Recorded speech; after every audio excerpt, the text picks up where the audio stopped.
Hello, I'm Charity Wicks, the music director at Central Presbyterian Church, and I'm here again this week to talk to you about another American musical tradition, gospel. Last week I talked about the blues, and this week I'm going to talk a little bit about gospel music.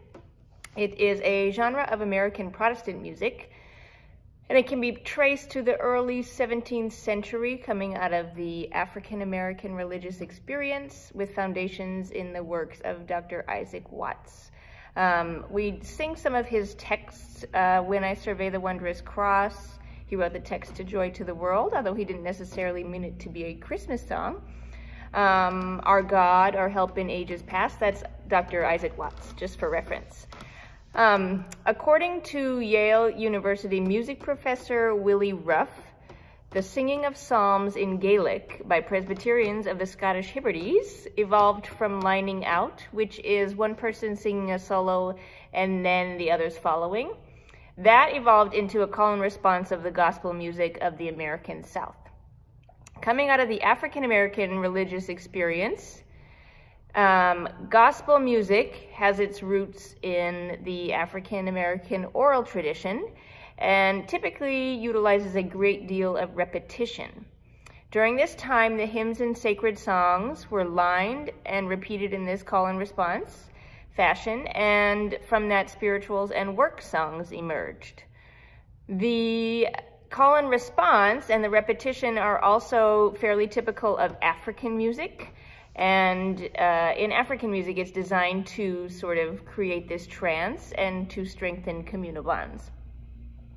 American gospel music typically relied on hand clapping and foot stomping as rhythmic accompaniment, and most of the singing was done a cappella. So that's sort of the roots of gospel.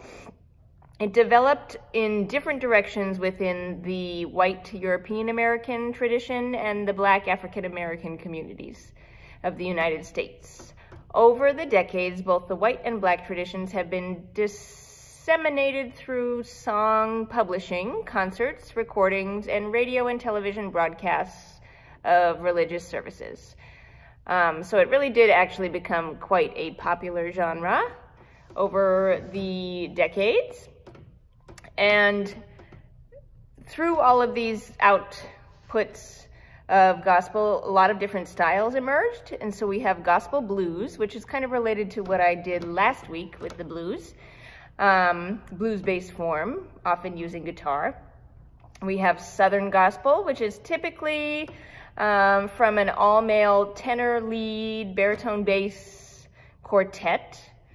And then we have progressive Southern gospel, an American music genre that's grown out of the Southern gospel over the past couple decades. We have Christian country music, which gained popularity in the mid-1990s, gospel music with some country flair. We have bluegrass, which came out of American mountain music. And there's also Celtic gospel music, which infuses gospel music with a Celtic flair. It seems to be popular in Ireland. So there's lots of subgenres of gospel music. I'm going to play for you a piece on the piano this time. The hymn tune, or the hymn Near the Cross, and it's arranged by Joel Rainey, who's a favorite of mine for piano arrangements, and he has roots in the southern United States is where he's from, and so he has a lot of Southern gospel roots, and you'll hear that this is pretty typical arrangement of hymn in the Southern gospel style. Enjoy.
Thanks for watching.